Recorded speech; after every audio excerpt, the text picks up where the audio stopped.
Well, the running back position has been pretty controversial over the last 24 hours. We talk about J.K. Dobbins and his contract status and if he'll potentially hold out in training camp. Well, that more coming up next here on Locked On Ravens. You are Locked On Ravens, your daily Baltimore Ravens podcast, part of the Locked On Podcast Network, your team every day.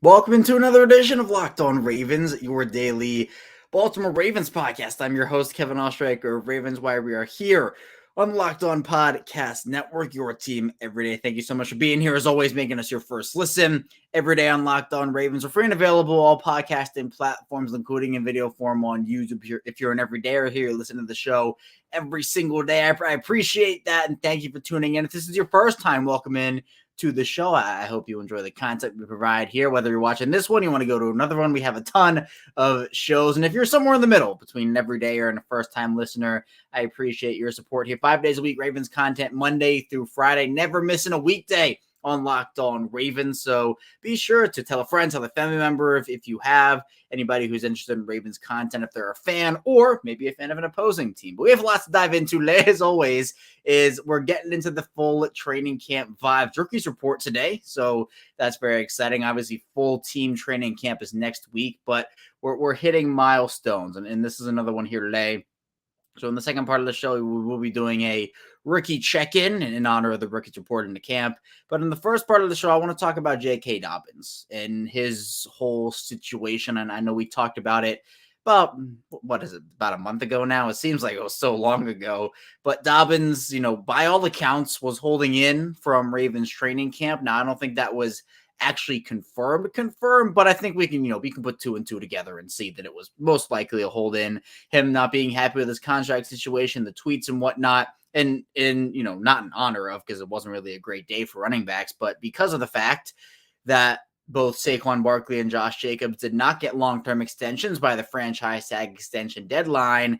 A lot of running backs took to Twitter and expressed their displeasure, and we'll talk about what J.K. Dobbins had to say. He didn't really say anything. He retweeted those messages, but we'll talk about if J.K. Dobbins, if it is a hold, then is that going to continue in the training camp for him and what that will mean for the Ravens. Then finally, we'll talk a bit about John Harbaugh's coaching style, how it has changed over the years, and if it is the right coaching style for what this Ravens team is and what this Ravens team needs in 2023. So, all right, I explained the show. Let's get into the juicy part of the show here. Let's first talk about J.K. Dobbins. Now, again, as I just said, both Saquon Barkley and Josh Jacobs did not get long-term extensions by the franchise tag extension deadline. That was yesterday, 4 p.m. So nothing doing for both. Now, there have been reports that, the Raiders and Josh Jacobs were really close, and Saquon Barkley and the Giants are really close. But, close but no cigar does not cut it for these deals here for the players getting money.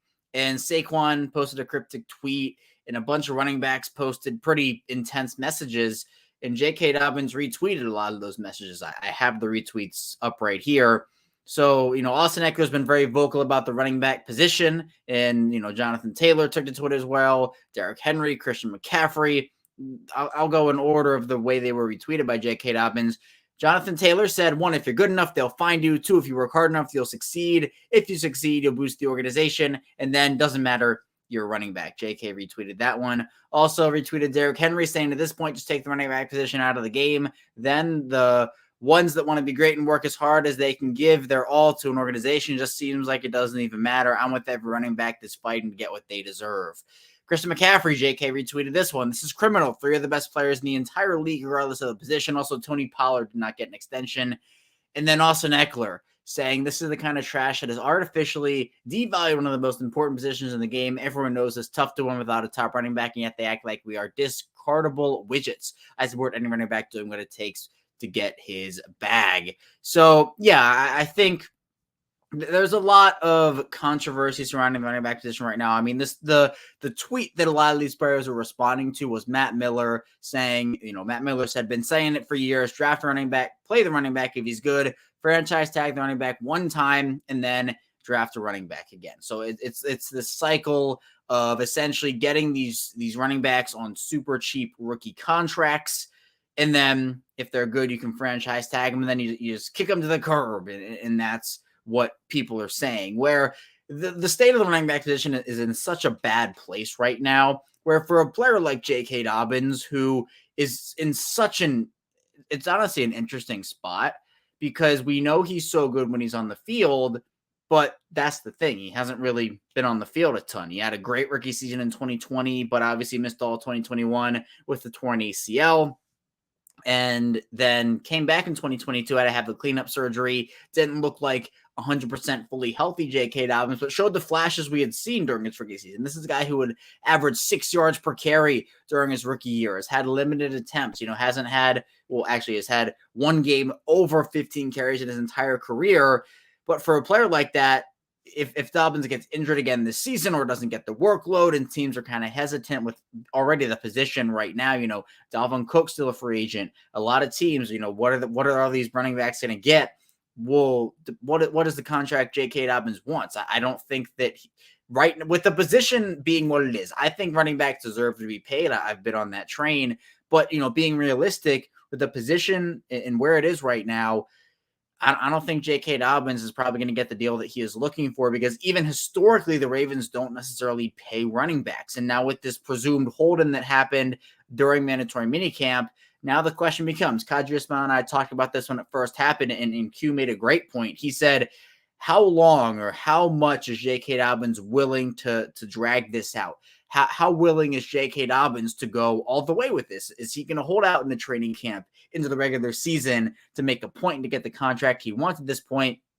Or is this just kind of like I'm going to hold in during mandatory minicamp, if that's what it was, and then come back for training camp, and that's that. That's one of the most intriguing storylines to me, and it's going to be answered pretty quickly. But if he ends up holding out or holding in to training camp, it creates, I think, a very interesting dynamic for what the Ravens and J.K. Dobbins and that relationship is. J.K. Dobbins posted those tweets saying he loves the Ravens organization, he loves the city, the fans, etc., wants to stay with the Ravens for his entire career. But again, I feel like J.K. Dobbins, I expect him to have a great year, obviously health permitting, and hopefully that happens. Right now, I don't think his value is as high as it could be at the end of the season if he has a great season. Now, I understand getting the guaranteed money now. If he gets injured again or has a bad season, maybe his contract won't be as good as what he could get now. But I don't know. The Ravens don't historically pay running backs at least a good amount of money. I think Dobbins could stay in Baltimore if there's a way that he could maybe take less than what he thinks he deserves. And that's unfortunate with the way the position is right now. I don't think he will hold out in the training camp personally. I think that he wants to play football. He's competitive. He wants to win. He wants to be a part of a team that wins and contributes to that. But I also understand that, look, Dobbins, much like other running backs, other NFL players, has to look out for his well-being, his family's well-being, and get paid what he believes he deserves, and not just kind of bend the knee to, what the NFL has made his position, which I do think is unfortunate. I've made this comparison multiple times, where it feels like I go back to Mark Ingram is what, and if you're an everyday, you've heard this story before, so I appreciate you sticking with me with it. But Mark Ingram, when he signed with the Ravens in 2019, the whole debate about the position was, 30-year-old running back, that's the shelf life, you get rid of him then. Seems like that age, that 30-year-old shelf life has gone down. It's decreased. So, 29 now. 28, 27, 26. It just feels like teams are going through that cycle and just completely devalued the position. And it is essentially, I think, robbed really good NFL players of money just because they play a certain position. And look, I will not downplay the fact that, teams that have won the Super Bowl with running backs have not necessarily had these big money running backs on there. I mean, the Chiefs just this past season went with Isaiah Pacheco as their starter, who was a 7th-round pick for him, a 7th-round rookie. There are all these different examples. There's a huge chart where there just has not been a lot of big money running backs who have won the Super Bowl, at least recently. So I feel like J.K. Dobbins is not just going to necessarily, his contract desires will go away once training camp starts, but I do think he'll be on the field for them. If he's not, I mean, it's a big loss for the Ravens. I mean, Gus Edwards becomes their number 1, Justice Hilton number 2, Keaton Mitchell number 3. But, we'll kind of see what the dynamic is. Maybe if he talks to the media, we'll see how he's feeling, how he chooses to. I'm sure he'll be asked questions about it. So we'll see how it is. But at this point, maybe things will change by the time that training camp rolls around next week. Well, full training camp rolls around next week. But for now, I would expect J.K. Dobbins to report. But coming up in the second part of the show, we'll talk about the players who are reporting today, doing a little rookie check-in, a rookie preview in honor of the rookies reporting. So be sure to stay tuned. Plenty to talk about on Locked On Ravens. But first, this episode is brought to you by FanDuel. And take your first swing at betting MLB on FanDuel and get 10 times your first bet amount in bonus bets. That's $200. That's right. Just bet $20 and you'll land $200 in bonus bets, win or lose. The Orioles are on fire right now. And so if you want to bet on Baltimore baseball, Adley Rutschman, there's a lot of exciting prospect call-ups. You do that over at FanDuel. You get $200 you can spend betting on everything from the money line to the over-under to who you think is going to have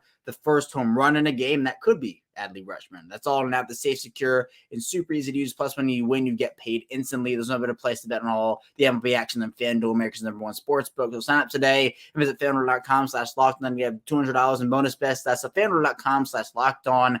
FanDuel, official partner of Major League Baseball. We are back, our second segment of Locked On Ravens. Kevin Oestreicher still here with you on this Taco Tuesday. I appreciate everybody who is listening, and I'm excited because I especially appreciate everybody who is tuned in, stayed with me during the lull period of the offseason, as I called it. But as I said in the first part of the show, introducing the show, and obviously before we went to break, rookies report today, and that's a big step in the training camp process, in the process to get to the regular season, and we're going to get rewarded with football really, really soon. And it's exciting because the Ravens, I think, put together a very solid rookie class. Now, it's not like the last couple of seasons where it was they had 11 draft picks, they had 10 draft picks, and they were just churning out. There were so many rookies, so many draft picks.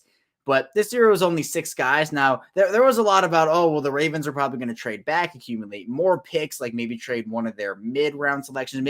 We talked a lot about first-round trade back scenarios where they would maybe trade back in the second round because they obviously required Roquan Smith for that second-round pick and that fifth-round pick, which, Roquan Smith, it was my favorite tweet, whereas Roquan is our second-round pick is what the Ravens tweeted out, and I loved that. It was a pretty good one, by the way. But the Ravens getting Zay Flowers in the first round at number 22. They draft Trenton Simpson in the third round. Then you got guys like Tavius Robinson, Kyle Blue Kelly, Salah from Oregon, and also Andrew Voorhees. Pretty solid overall. Now, this is a weird draft class, not in the fact that the players aren't good, because I think they have a lot of potential here, but it's a different dynamic, I would say. Where Zay Flowers, I've talked about this, by far and away, is going to be the guy that contributes the most out of that 6-player class. At least that's what I think. He's going to be very, very involved in the offense with Todd Monken coming in. There's more of an ability, I would say, for the Ravens to run 3 wide receiver sets. You can put Mark Andrews out there. You can run 4 wide if you want to with 4 wide receivers.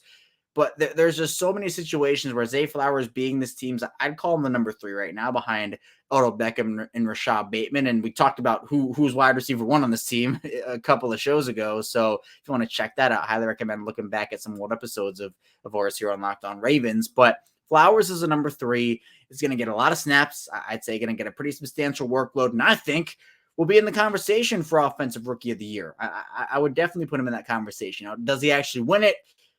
I don't know. Maybe not. That award, I would assume it would go to maybe one of the quarterbacks if they have a good season, but maybe a guy like Zay Flowers or Jackson Smith and Jigba, Quentin Johnston, Jordan Addison, maybe one of those guys to win it. I'd probably Bijan Robinson to win it, in all honesty, but we'll see. I think he will be in that conversation. Zay Flowers will, but then after that, I think Zay Flowers, is NFL ready. He's ready to contribute now. He's someone who had a lot of success at Boston College, but I think for guys like Trenton Simpson, Tavius Robinson, Andrew Voorhees probably isn't going to play this season because of the ACL he suffered, but a lot of the other Ravens draft picks are raw prospects in the way that they're going to have, I think, pretty good NFL careers. And, not every player, right? I think every team hits and every team misses, I like the Ravens draft class a lot, but I think it's unrealistic for any team to think that every single player is going to be an all-pro, right? That's pretty unrealistic.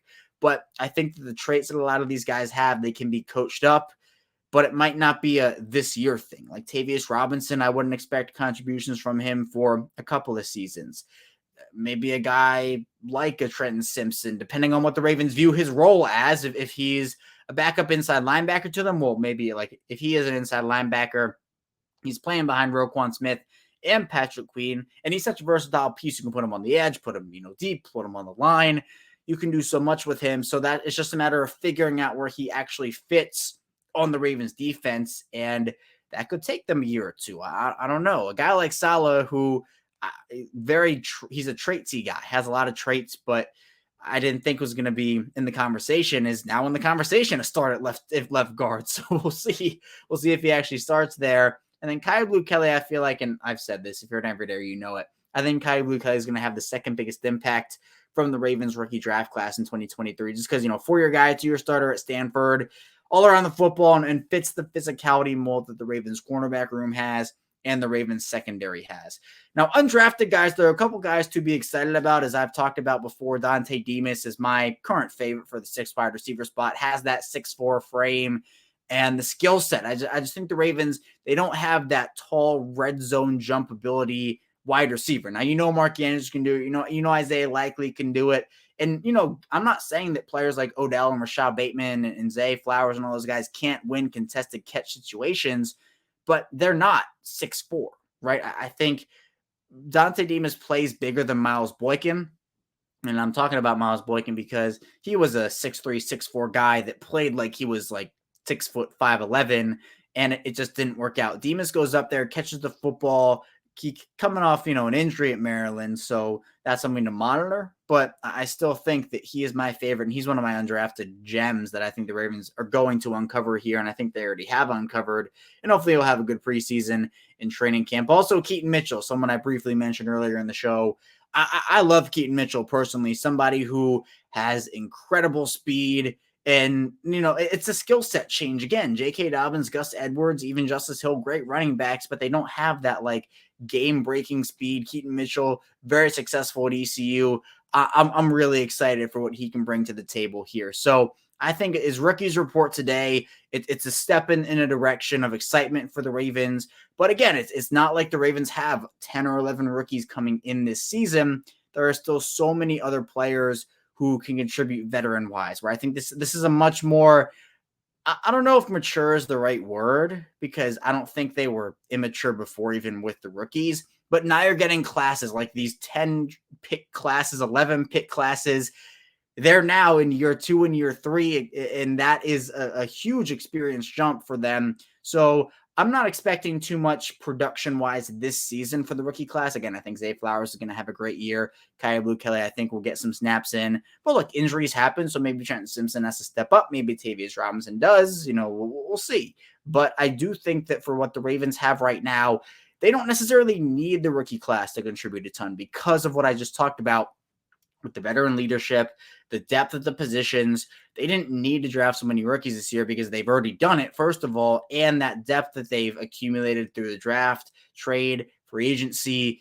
1 or 2 guys, yeah, sure, you need that from a rookie class this year for the Ravens, but all 6 guys don't have to be thrust into starting roles right now, and they are the reasons they're going to win or lose the Super Bowl. That's not what it is whatsoever, and that to me is a good thing. That is absolutely a good thing for a team that I think is going to be in contention and one of the top contenders in a very loaded AFC conference that, got stronger with DeAndre Hopkins. And we talked yesterday about how the Ravens actually had a hand in DeAndre Hopkins not going to Kansas City. The Ravens essentially weakened other contenders by signing Odell Beckham Jr. But the Titans, they're more of a contender than they were last week. So we'll see what happens. But Baltimore's rookies reporting to training camp. And it's exciting. It's so exciting for this team. But coming up in the final part of the show, we'll talk about John Harbaugh's coaching style a little bit, if it's the right fit for this team and how it's evolved over the years. So be sure to stay tuned. A lot to talk about on Locked On Ravens. We're back here rounding out a Taco Tuesday edition of the show. Again, thank you so much for being here. You can subscribe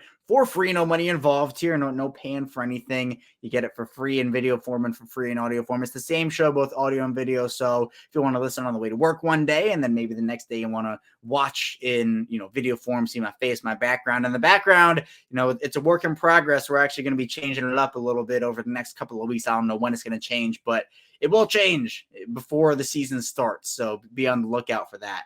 Let's talk about John Harbaugh a little bit. The reason that I bring it up is because there was a story about John Harbaugh that surfaced in Yuri, who, I've talked to before. He's a great guy. He's had me on his show and very, very in tune with the Ravens. Yuri ended up sharing a post from a podcast. I can't remember what the show is called or the podcast was called, but Daniel Brown, who played wide receiver and tight end for the Ravens, went on this podcast and, shared a very intense story about John Harbaugh back when Daniel Brown was with the Ravens. And essentially, I'm going to try to tell it as best as I can, but essentially John Harbaugh got extremely mad, extremely mad at Daniel Brown for doing a special teams drill at half speed when Jerry Rosburg, who was the special teams coordinator at the time, essentially asked the guys who were running the 5 to do the drill at half speed. So John Harbaugh essentially kicks him out of the practice, curses him out in front of the team, blows the whistle to stop practice and all this and that and the other.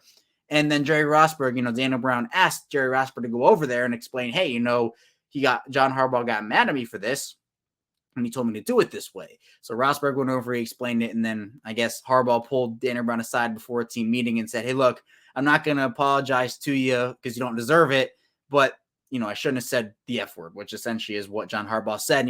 Apparently John Harbaugh said, you're soft, you're never going to play in this league again, et cetera, et cetera. And assuming all those details are true, again, we don't know. This is Daniel Brown's side of the story. We have not heard John Harbaugh's, but assuming those details are true, Garnett West, who, again, another guy who's very plugged in, I've had many positive interactions and I'm a huge Garnett guy, ended up saying, well, this is the stuff you don't really know. It's the behind the scenes stuff you don't really know about players, coaches, and kind of what goes on in a day-to-day league in the NFL, which is ever so changing. And so it kind of prompted me to make this segment and talk about it in this segment about how John Harbaugh's coaching style essentially has changed. Because we know when John Harbaugh came in the league, came to an NFL coaching job in 2008 with the Ravens, his style back then is so vastly different than what it is now. Daniel Brown was a 7-year vet in the NFL, played with the Ravens for a couple of seasons. But back in John Harbaugh's early coaching days, he was not a player's coach. If you remember, there were multiple players meetings, and they had to put John Harbaugh in a room essentially. And all the details of that, I don't think have to be reported or have been reported. But they had to have a couple of interventions, and it wasn't, Bernard Pollard has spoken out. Other guys have spoken out. I know there might be a bit of, a weird tension point with Ed Reed or two back in the day. But John Harbaugh was not a player's coach whatsoever in his early days. And the fact that he has kind of shifted and shaped his coaching style to be, he loves Lamar. We see the post, which not that he didn't love Joe Flacco, first of all, but we see the post of the interaction with him and J.K. Dobbins early on when Dobbins fumbled, and then J.K. went up, took responsibility, and John Harbaugh said, don't worry about it. You have a big heart in there, and it's ticking and everything. John Harbaugh has changed his coaching style, and I think it is what this team needs right now. The Ravens they're in a situation where I talked about the veteran aspect of things in the second part of the show. They have those veterans, right? I think they lost a bit of leadership. In fact, a lot of leadership with both Calais Campbell and Chuck Clark leaving in both free agency or trade. But they have enough veteran leadership. Guys have been maturing to where John Harbaugh doesn't have to be this tough cookie head coach type of guy. Now, there is still an edge to John Harbaugh. He is still very passionate. But it's interesting because I think that John Harbaugh's coaching style is fine for where this Ravens team is right now. If this was maybe a younger team, John Harbaugh, I think the way that John Harbaugh was back then, I don't think would be as good for a younger team at this point. I think John Harbaugh was in a situation where even with veterans, it was a little weird because the clash of styles where the players had the leaders, but John Harbaugh had his own way of doing things. And if John Harbaugh's style didn't line up with the players' way of doing things, I think it caused some tension points early on. But now it feels like John Harbaugh is a lot more adaptable and not adaptable enough to the point where he'll let anything slide. No coach should be that adaptable, I'll tell you that. But the way that John Harbaugh's season is setting up right now, something I've talked about before, and I'm going to do an episode on it, like a more in-depth one, not just kind of talking about it in a segment here and a segment there. But I think this is a make or break season for John Harbaugh. And so we might see, a more intense John Harbaugh this year. We might see somebody who is more determined, not that he wasn't determined in the first place, but someone who I think really you can see the passion oozing out. Again, not that we haven't seen that before. I'm not trying to say we haven't, but this is a big year because, again, the point I've made, and if you're an everydayer, you know this, is the Ravens have fired both of their coordinators in back-to-back seasons. It was Don Martindale last offseason, Greg Roman this offseason. So, I mean, what's next? Are you going to fire Mike McDonald after 2 years? Are you going to fire Todd Monken after 1 year? If the Ravens have a bad season and it's not health-related, where do they go? They're not going to make a change at quarterback. They just signed Lamar to a 5-year mega deal. Where is that next change? I don't know. Again, and I'll say it, John Harbaugh, if he got let go by the Ravens, there would be 10, 15 teams lining up out the door for John Harbaugh's services. Look, I've been a John Harbaugh guy for a long time, and I still am a John Harbaugh guy today. But I think it is safe to say that there would be serious conversations about maybe just needing some type of a coaching change, unless you're planning on firing the special teams coordinator.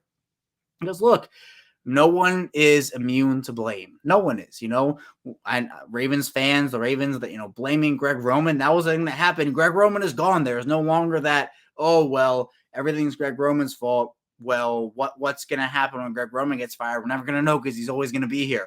Nope, Greg Roman's out. Greg Roman's gone. So who's the next guy, right? Who does the responsibility fall on? The head coach is the most responsible out of all the coaches. Now, look, Greg Roman had his responsibilities for why the Ravens have not been, successful. I wouldn't say successful. The Ravens they've been a fine regular season team, right? But the fact is, the playoff success ever since winning the Super Bowl back in 2012, 2013 has not been up to the standard that so many in Baltimore have been accustomed to, and nowhere near what John Harbaugh accomplished early on.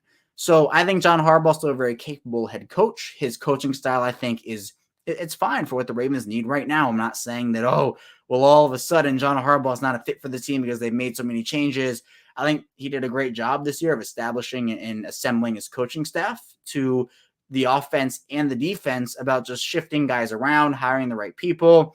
And he's somebody who has changed his coaching style around. And I think we've seen more of the, the fun-loving side, I guess, to John Harbaugh's personality, where early on we just didn't see it enough. We didn't see it a lot. John Harbaugh was, a young coach trying to find his way. Definitely did that with him in the Super Bowl, I'll tell you that much. But I think this year, it's a big year, not only for the Ravens, but possibly for John Harbaugh. And I remember, right? We all remember, hopefully, when Lamar Jackson came in and essentially saved John Harbaugh's job in 2018. And, some people have said, oh, well, Lamar's bought John Harbaugh all that time in Baltimore because of the fact that if the Ravens did not make the playoffs, he was gone. I remember talking about, back in that year, trade scenario, trading to the Dolphins, and the Ravens are gonna get compensation for him. Lamar came in there and saved his job. Now I think it's the year where, look, injuries have happened these past 2 seasons. John Harbaugh and the Ravens have been dealt a very unlucky hand these past 2 years. 2021, I'd say more than 2022. But if Lamar stays healthy and it's another wild card round exit or divisional round exit, I think there will be conversations about just what to do with John Harbaugh. But John Harbaugh's coaching style, I think, is definitely okay for what the Ravens are working with right now. And we will see how this Ravens team pans out as training camp, again, creeps closer and closer. But that's all I have here today on Locked On Ravens. Thank you so much for tuning in. When we get back here tomorrow, more Ravens content, so be sure to stay tuned for that. I'll see you right back here tomorrow on Locked On Ravens.